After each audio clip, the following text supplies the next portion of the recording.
If you've ever wondered how regular people end up with 5 to 10 to 15 rental properties, this is the video. So let's get into it. We started with 1 property and now we have 6 plus. And the most important thing that I can tell you, it didn't happen because we got lucky. It happened because we understood something most people don't. 1 rental, you do it right, builds itself into many, many more. The cash flow stacks up, the equity grows, the portfolio compounds, and eventually, those properties start buying each other. That sounds like magic, right? No, it's not a magic trick. It's pure math. And in this video, I'm going to show you exactly how it works, step by step, with real numbers. So, if you're new here, my name is Mitch. I've been investing as a buy and hold real estate investor for over 7 years. We own a portfolio of just over 6 plus rental properties here in Florida and personally manage each one. So in the last video, we broke down the ideal framework, which was income, depreciation, equity, appreciation, and leverage. Those are 5 ways you can make money in this real estate game. Today is about the journey of how 1 rental property can become the foundation for your entire rental portfolio. And I'm going to show you the math behind the numbers, which makes it impossible to argue with. So here's how it starts. You buy your first rental property. Let's say it's 150K a house. You put down 20%. So you come down with around 30K. You've got a tenant in there, right? The tenant now covers the mortgage, gives you a little cash flow. Now, that $250 a month doesn't sound life-changing, right? But here's what's happening behind the scenes. Every single month, your tenant is paying down your mortgage. Your property is appreciating in value, and that building, you're getting a small portion of the equity each and every month.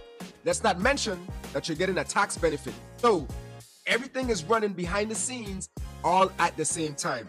Now, fast forward 2, 3, 4 years, you've built up a substantial amount of equity in that property. Let's say around 20 to 25K of appreciation, and combined with a pay down. So all in all, you've been saving a portion of that cash flow, and now you have 1 or 2 options to do what you want, right? Option 1, you do a cash out refinance, you pull some of that equity out, you use that as a down payment, you buy your second property number 2. Now, option 2, you saved up enough equity you're sitting on and your own savings to buy your next property. Either way, door number 2 comes from door number 1. The first investment is the capital for the second one. Now, you've got 2 properties working for you. 2 tenants paying down the mortgages, 2 properties appreciating in value. And that is the name of the game. You're doubling the building's equity, you're doubling your cash flow. This is the snowball effect. The snowball effect is the mechanism and tool of how buy and hold investing actually works.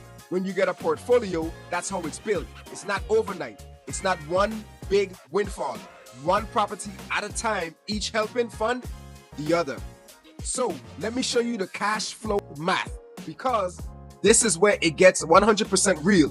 1 door at $250 per month cash flow, that's 3K in a year. It's not life-changing, but if you stay with me, I'm going to show you some other math that'll start to click. Now, 2 doors with $500 a month, 4 doors at $1,000 a month, 8 doors at $2K a month. Now we're talking $24K a year in passive cash flow. That's real money. That's a car payment, that's a vacation for the family, a chunk of your mortgage, or you could reinvest it and accelerate for the next purchase. So here's what I want you to do. I want you to notice the simple math. You jump from 1 door to the second door to the third door. The jump from 4 to 8 is just 4 more investments. But the impact on your monthly income compounds dramatically as you add more doors. The math doesn't lie. Only people. We're not talking about going from 1 to 8 in 1 year. Unrealistic. This might be between 7 to 8 to even 10 years of a journey. And I know some of you just grown. 10 years, Mitch? Really? Forever? But is it though? 10 years from now, you're going to be 10 years older, no matter what. But the question is whether you want to look back at your portfolio or look back wishing that you had started. And here's the thing most people miss, which is the doubling.